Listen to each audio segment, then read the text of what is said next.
কাণ্ড! এরকম ঘটনা তো আগে কোনোদিন দেখিনি। আরে যাও যাও যাও, সবাইকে ডেকে নিয়ে এসো। যাই, আমি সকলকে গিয়ে ডেকে নিয়ে আসি। কি কি বলে গেল গাড়িটা? বলছে ঠাকুর নিয়ে যাচ্ছি, ঠাকুর নিয়ে যাচ্ছি, এসো সবাই অঞ্জলি দেবে। সরস্বতীর রথ সকলের বাড়ি বাড়ি যাচ্ছে। নিন নিন ঠাকুর মশাই, উঠে আসুন, পুজো শুরু করতে হবে তো। এর উপরে পুজো? হ্যাঁ, কেন নয়, ঠাকুর তো সর্বত্র বিরাজমান, তাহলে এর উপরে নয় কেন? আরে বাবা, আপনি তত তাড়াতাড়ি আসবেন, তত তাড়াতাড়ি পুজো শুরু হবে, হাতে করে দিতে হবে, আসুন। জীবনে এরকম পুজো আমি করিনি। আরে বাবা, এবার করবেন, আরে উঠুন না, উঠান না। আরে বাবা আসুন না, এই তো এদিকে আসুন, এদিকে আসুন। আরে জোর লাগা কে? জোর লাগা কে? আসুন আসুন আসুন, বসে পড়ুন। চালা দিদি, হ্যাঁ বসে পড়ুন, পুজো করুন, পুজো ঠাকুর মশাই, পুজো শুরু করে দিন। হ্যাঁ, করে দেবো। অঞ্জলি হয়ে যায়নি তো? না না, সবে তো পুজো শুরু হলো। আমরা অঞ্জলি দেবো বৌঠান। নিশ্চয়ই দেবে, তোমাদের জন্যই তো পুজো। আমি হাতে খড়িও দেবো বৌঠান।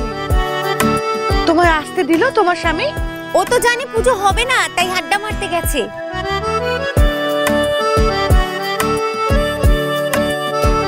সত্যি বৌঠান, আপনি আমাদের জন্য এত করলেন, আমরা সত্যি ভাবতেই পারছি না। কোনোদিনও আমরা ভাবতে পারিনি যে আমরাও লিখতে পড়তে পারবো। বৌঠান, আপনার দৌলতে তাও যা হচ্ছে, এবার আর কেউ মুখ্য বলে আমাদের ঠকিয়ে নিতে পারবে না।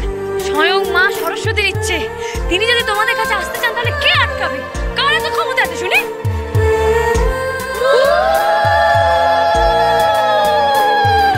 কি হচ্ছে এসব? বন্ধ করো, এসব এখানে চলবে না। চিৎকার করছেন কেন? দেখতে পাচ্ছেন এখানে মায়ের পুজো হচ্ছে।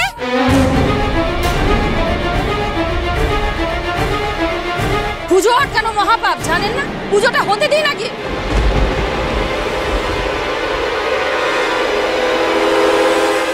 কারা কারা অঞ্জলি দেবে? আমরা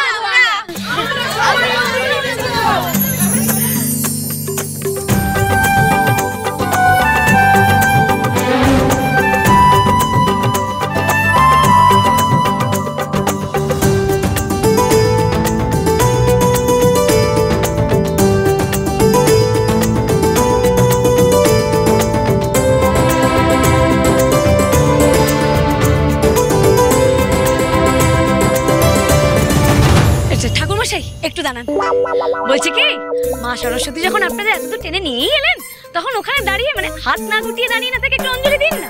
অনেক তো পাপ করেছেন, এবার যদি ঠাকুর রেগে যায় তাহলে আরো পাপ দেবেন। একটু অঞ্জলি দিন, আর একটু পাপটা কমিয়ে নিন। দাদা দিদি, সবার হাতে ফুল দাও দেখি। এই যে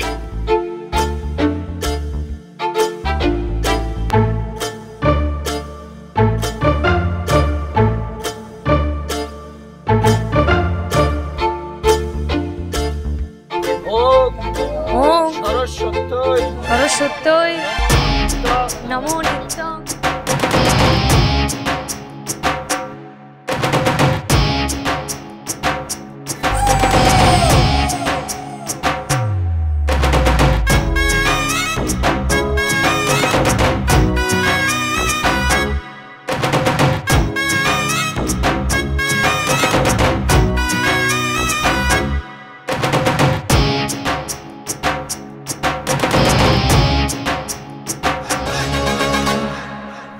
আচ্ছা, কাদের কাদের হাতে খড়ি হবে?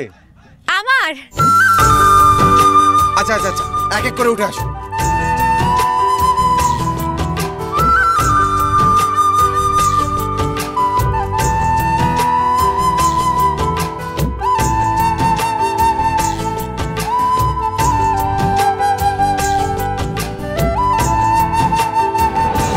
সহ্য হচ্ছে না দাদা, এই দৃশ্য আমার কিছুতেই সহ্য হচ্ছে না।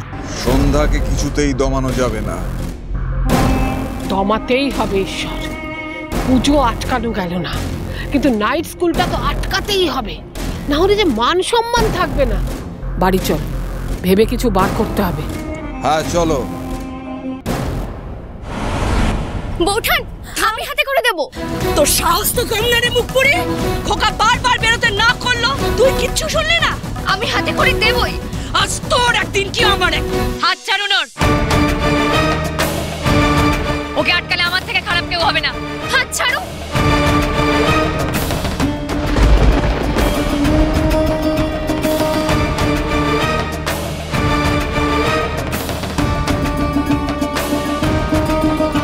খোকা আসুক, হচ্ছে তোর আজ।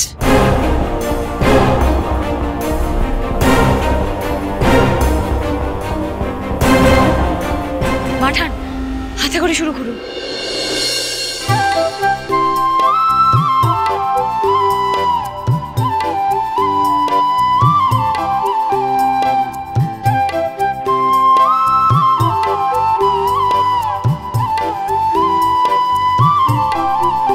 বলি কি, এখানে তবে হলো?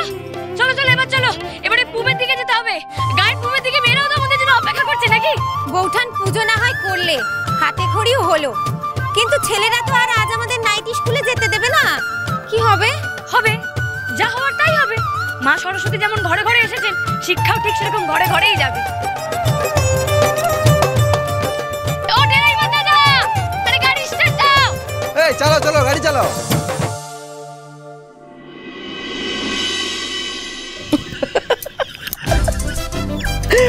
ওদের অবস্থার কথা মনে পড়লে আমার এখনো হাসি পাচ্ছে। না, আপনি বলুন মাঠান, কত চেষ্টাই না করলো, কিন্তু পুজো সেই হলোই। আর হলো তো হলো, সন্ধ্যা স্টাইলেই হলো। বাবা, তোমার স্টাইলকে শত কোটি প্রণাম বৌমা।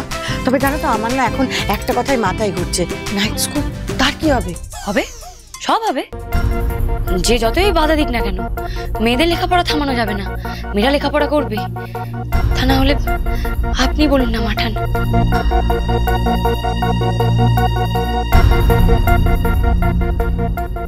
আমি ওকে কি জবাব দেবো বলুন?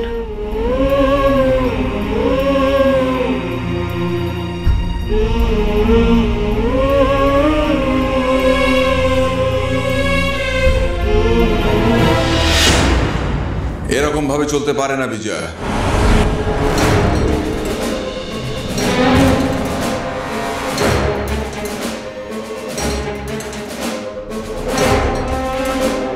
তোমরা শাশুড়ি বহু মিলে আমার সব কথার বিরুদ্ধে যাচ্ছ, সব সময় আমাকে সবার সামনে অপমান করছো। এটা কি ঠিক হচ্ছে? আর তুমি যে বৌমার পেছনে আদা জল খেয়ে লেগে আছো, সেটা কি ঠিক হচ্ছে? বৌমার সব ব্যাপারে তুমিই বা কেন বাগড়া দিচ্ছ? তুই ওর হয়ে কথা বলছো? মানলাম তুমি ওকে মেয়ে বলে মাখো, কিন্তু ওকে পেয়েছো কতদিন? 2 দিন আগে। আর আমাদের সংসার কতদিনের ভাবো। সেই তুমি প্রতিটা বিষয়ে সবার সামনে সব সময় তোমার স্বামীকে যে ছোট করে চলেছো, তোমার খারাপ লাগে না?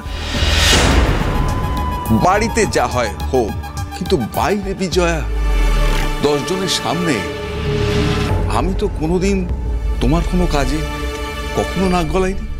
কথাটা তো সত্যি। সত্যি তো উনি আমার কাছে কোনোদিন নাক গলাননি, কিন্তু আমার মান সম্মান ডুবিয়ে অনেক হয়েছে। আর না, আজ কিছুতেই তোমরা নাইট স্কুলের জন্য মেয়ে জোগাড় করতে বেরোবে না। সবকিছু ঠিক। যদি আজ রাতে তোমরা ঘর থেকে বেরোবার চেষ্টা করো, তাহলে আমার মরা মুখ দেখবে।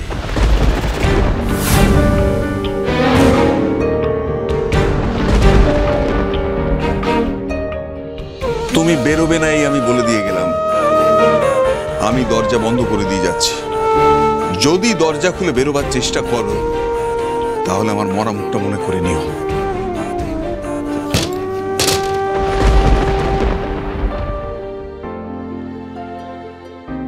আর কিচ্ছু করার নেই বৌমা। যতই হোক, যেমনই হোক, উনি আমার স্বামী, নীলের বাবা।